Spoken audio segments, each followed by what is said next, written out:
की है। 21 सितंबर को छत्तीसगढ़ बंद का आह्वान किया है कांग्रेस ने। प्रदेश कांग्रेस अध्यक्ष दीपक बैज ने आह्वान किया है। कवर्धा के अलावा प्रदेश में जो आपराधिक घटनाएं हुई हैं उनके विरोध में छत्तीसगढ़ बंद का आज आह्वान पीसीसी चीफ दीपक बैज ने किया है। आपको बता दें कि कवर्धा में जिस तरह से खूनी खेल खेला गया एक परिवार के खिलाफ, इसके अलावा सुकमा की बात कर लें, सुकमा में जिस तरह से जादू टोने के शक में पूरे परिवार को जो है वो मार दिया गया, मासूम बच्चों तक को नहीं छोड़ा गया। इसके पहले 6 माह के बच्चे समेत 4 लोगों को मौत के घाट उतार दिया गया था जादू टोने के शक में कसडोल में। तो लगातार जो इस तरह की हिंसक घटनाएं हुई हैं पिछले 15 दिनों के भीतर, उसको लेकर छत्तीसगढ़ कांग्रेस ने बंद का आह्वान किया है 21 सितंबर को।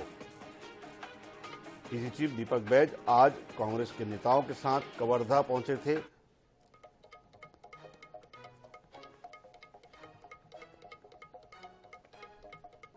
गृह मंत्री के खिलाफ में और इस तरह की घटनाओं के घटने के खिलाफ में पूरा प्रदेश बंद का ऐलान कांग्रेस पार्टी करेगी।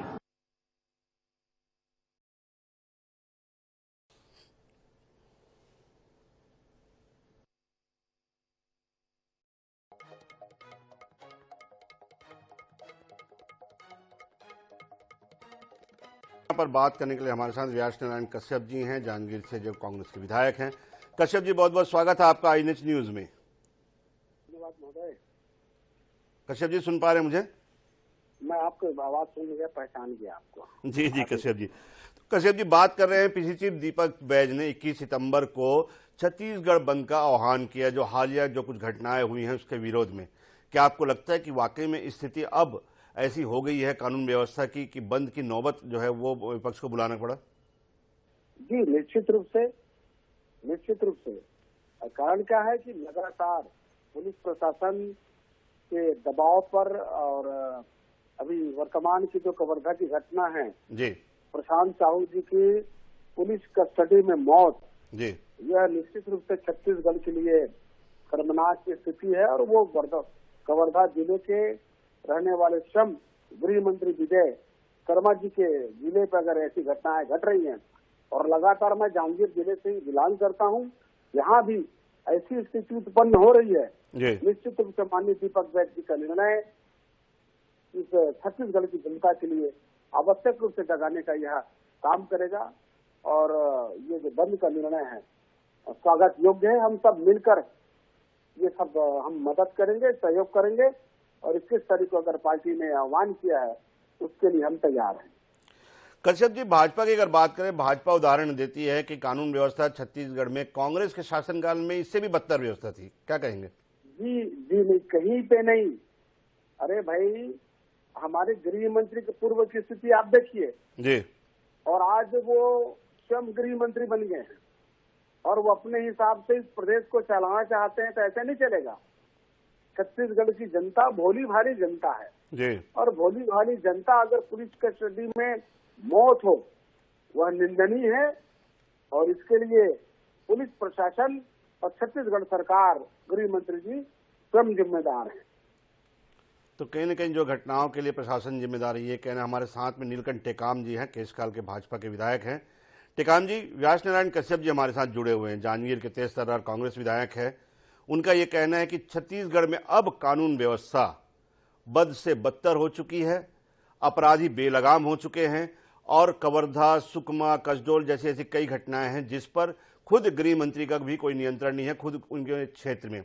इसलिए छत्तीसगढ़ बंद का उन्होंने आह्वान किया है, और साथ ही साथ उनका मानना है कि अब जो स्थिति है वो सरकार के नियंत्रण में नहीं है। क्या कहेंगे? देखिए, जहां तक के बंद करने का आह्वान का सवाल है जी, ये कोई जनता के हित में लिया गया निर्णय नहीं है।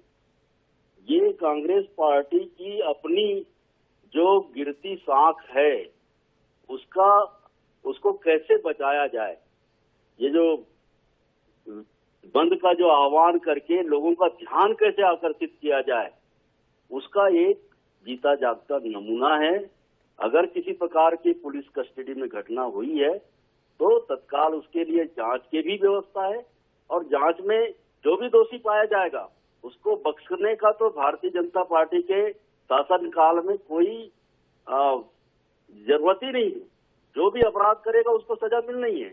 जरा इनको ये मैं पूछना चाहता हूँ जी कि जिस तरीके से मॉब ब्लीचिंग हुए, हमारे पूर्व विधायक के बेटे को सरेआम इस तरीके से कत्ल किया गया और उस समय मुख दर्शक बनकर के सारे लोग देख रहे थे, तो ये तुलना करना मेरे ख्याल से उचित नहीं है। इस समय टेकान जी मैं बीच में रोकने के लिए क्षमा चाह रहा हूँ। आप एक खुद प्रशासनिक अधिकारी रहे हैं, पूरे जिले को किस तरह से नियंत्रण में करते हैं, किस तरह से प्रशासनिक व्यवस्था लॉ एंड ऑर्डर को कैसे मेंटेन करते हैं, ये मेरे ख्याल से आपसे बेहतर कोई राजनीतिज्ञ नहीं जानता होगा। लेकिन 8 दिनों में 36 हत्याएं, इन तीनों घटनाओं को जोड़कर मैं बता रहा हूं आपको नीलकंठ टेकाम जी, सुकमा में, कसडोल में और उसके बाद फिर कवर्धा में, इसके अलावा राजधानी को जोड़ दें तो 8 दिनों में 36 घटनाएं हत्या की। क्या कहेंगे, क्या ये वाकई में स्थिति, इसको आप बेहतर मानते हैं नीलकंठ टेकाम जी? नहीं, मैं वो नहीं कहता हूं, लेकिन अभी कुछ दिन पहले ही हमारे गृह मंत्री जी ने जो रिपोर्ट कार्ड पेश किया था एनसीबी का कि किस तरीके से क्राइम जो है वो घटे हैं पिछले सालों की तुलना में, उसको भी ध्यान देना आवश्यक होगा। और अभी 8 दिनों की जो घटनाओं की बात सामने आ रही है, उन सभी घटनाओं को देखेंगे तो एक अलग अलग प्रकार की परिस्थितियां हैं। जैसे अब सुकमा की घटना है, सुकमा में जादू टूने को लेकर के जो घटना हुई, वो निश्चित तौर पर हम सब बस्तर वालों के लिए भी आश्चर्य का विषय है, क्योंकि जनरली इधर इस तरह का कोई क्राइम देखने को नहीं मिलता है। लेकिन इसको एक नजीर बना करके अनावश्यक रूप से आम जनता को इन्वॉल्व करके इस तरह से आह्वान करके आखिर कांग्रेस करना क्या चाहती है? बल्कि इसके वो मदद करे, अगर उनके पास कोई जानकारियां हैं, कोई सूत्र है, अपराध को घटित करने वाले लोगों की कोई उनके पास सूचना है तो उनको मदद करना चाहिए। मेरा तो ये कहना है, आप कुछ कहेंगे? जी बोलिए। कश्यप जी आप कुछ कहेंगे? जी, मैं कहना यह चाहता हूँ कि हमारे माननीय विधायक पूर्व में आईएएस रहे हुए हैं, कानून की बारीकों को वो जानते हैं। एसपी के साथ सदा अपने साथ अपने जहाँ जहाँ कलेक्टेड किए हैं वो सब उनको विषय स्तर पर रहता है।